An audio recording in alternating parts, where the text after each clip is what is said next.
अस्सलामुअलैकुम वरहमतुल्लाहि वबरकातुहू। नाज़रीन, उम्मीद करता हूँ आप सब खैरियत आफियत के साथ होंगे। आइए इंशाअल्लाह अज़्ज़ा वजल आज की इस वीडियो में उर्दू किताब अनवार शरीयत का पार्ट नंबर 15 पार्ट नंबर 15 पढ़ेंगे।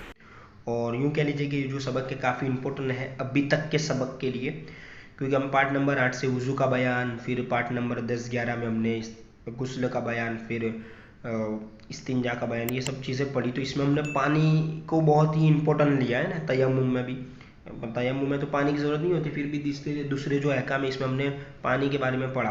अब कौन सा पानी है, किस तरह का पानी हो तो उससे वज़ू नहीं कर सकते या गुस्ल नहीं कर सकते, तो इतने आपने पार्ट देखे।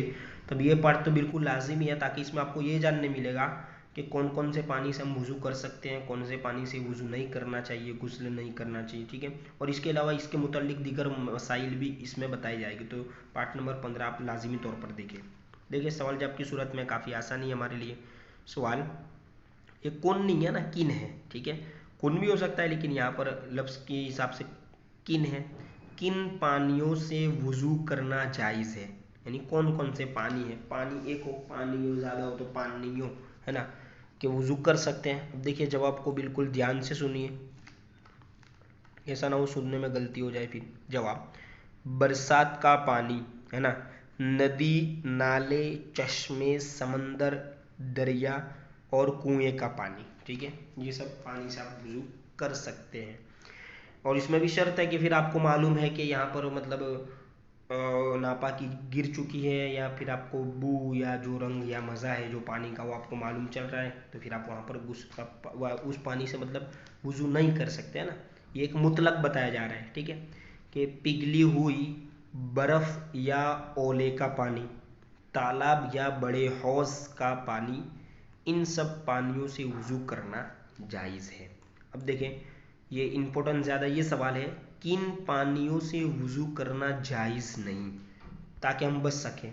देखिए काफ़ी तफसील है, बिल्कुल तवज्जो के साथ सुनिए, है ना। इसको देखिए, यहाँ से मैं आपको पढ़कर बता रहा हूँ, ध्यान से सुनिए। देखिए जवाब, फलदार दरख्तों का निचोड़ा हुआ पानी। ठीक है, जो निचोड़ने के बाद जो पानी निकलता है, ठीक है, या वो पानी कि जिसमें कोई पाक चीज़ मिल गई और नाम बदल गया, यानी था पानी लेकिन कोई पाक चीज़ मिल गई। अगर जो पाक हो, है ना, ऐसा नहीं कि नापाकी, लेकिन पाक हो लेकिन इसका नाम बदल गया, उसका रंग या मुंह या मज़ा जो बदल गया। जैसे शरबत है, मीठा हो जाता है। ठीक है, शोरबा है, इस तरह चाय है, पानी तो होता ही है उसमें, लेकिन उसका जो नाम है और जो उसका जो रंग, बू और मज़ा है वो भी, या तीनों में से कोई एक चीज़ भी बदल जाती है। ठीक है, तो फिर उस पानी से भी आप वज़ू नहीं कर सकते वगैरह। या फिर बड़े हौज़ और तालाब का ऐसा पानी कि जिस का रंग या बू या मज़ा, ठीक है, बीच में या है ना, और नहीं है, रंग और बू और मज़ा नहीं है, बल्कि या है। तो अब जाहिर सी बात है, या है तो तीनों में से कोई एक चीज़ भी अगर बदल जाती है, जैसे किसी का रंग बदल गया, ठीक है, या फिर उसकी जो बू है वो बदल गई, या फिर उसका जो मज़ा है वो बदल गया, तो फिर वो पानी नहीं रहेगा, है ना। किसी नापाक चीज़ के मिल जाने से बदल गया। ठीक है, और छोटे हौज, ये बड़े हौज का बता दिया, तालाब का, या फिर छोटे हौज या घर के, अच्छा, घर का वो पानी कि जिसमें कोई नापाक चीज़ गिर गई हो, या ऐसा जानवर मर गया हो जिसमें बहता खून हो। ठीक है, अगरचे पानी का रंग या बू या मज़ा न बदला हो।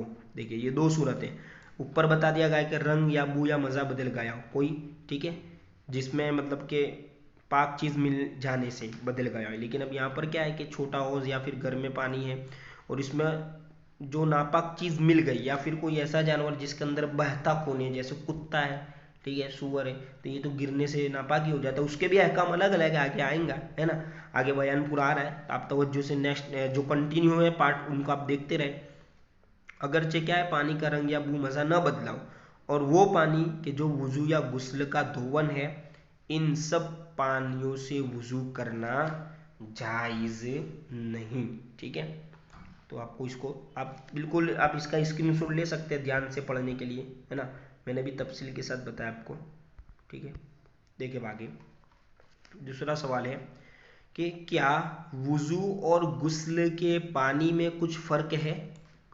जवाब, नहीं, जिन पानियों से वुजू जायज़ है उनसे गुस्ल भी जायज़ है, और जिन पानियों से वुजू ना जायज़ है गुस्ल भी न जायज़ है, ना जायज़ है। देखिए सवाल, किन जानवरों का जूठा पाक है?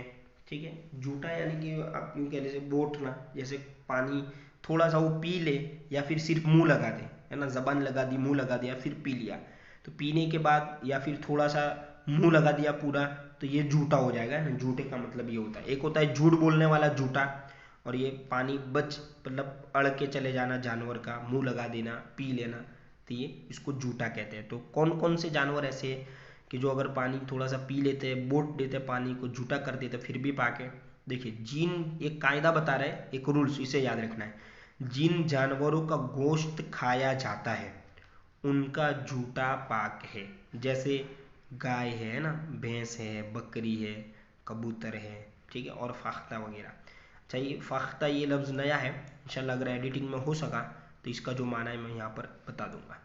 देखिए सवाल, किन जानवरों का जूठा मकरू है?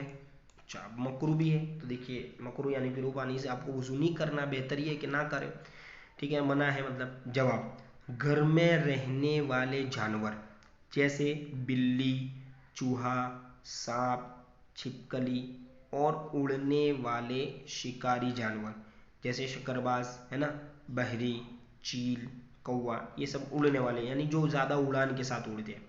और वो मुर्गी जो छूटी, है ना, फिरती हो, यानी इसको रखी ना हो, पिंजरे वगैरह में कैद ना हो, छूटी फिरती हो, और नजासत पर मुंह डालती हो, यानी नापाक एक बार मुंह डालती हो, ठीक है, वो मुर्गी अगर पानी जूठा कर दे तो फिर वो पानी से मतलब वो पानी मकरू हो जाएगा, ठीक है, उनका जो बचा हुआ पानी मकरू हो जाएगा उनका जूठा।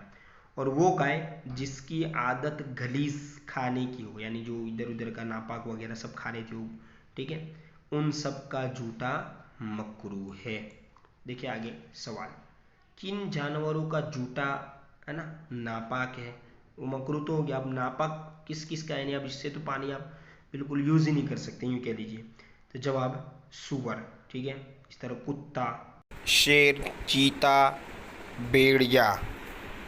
हाथी, गीदड़, और दूसरे शिकारी चौपाए का जूठा नापाक है। नहीं, चौपाई यानी यही जो बड़े जानवर आते हैं जो शिकार करते हैं ना, जंगली जानवर जिनको हम कह सकते हैं, तो उनका भी जो जूठा है वो नापाक है, यानी उनसे ना वुजू कर सकते ना आप गुस्ल कर सकते। अब जो हमने कुएं का पढ़ा, तब वो कुएं की भी पूरी तफसील आएगी कि कुआं कैसे नापाक होता है, कुएं को पाक करना मतलब कब है, और कब कितनी डोल निकालनी, इसमें भी काफ़ी तफसील है और ये मालूम होना चाहिए।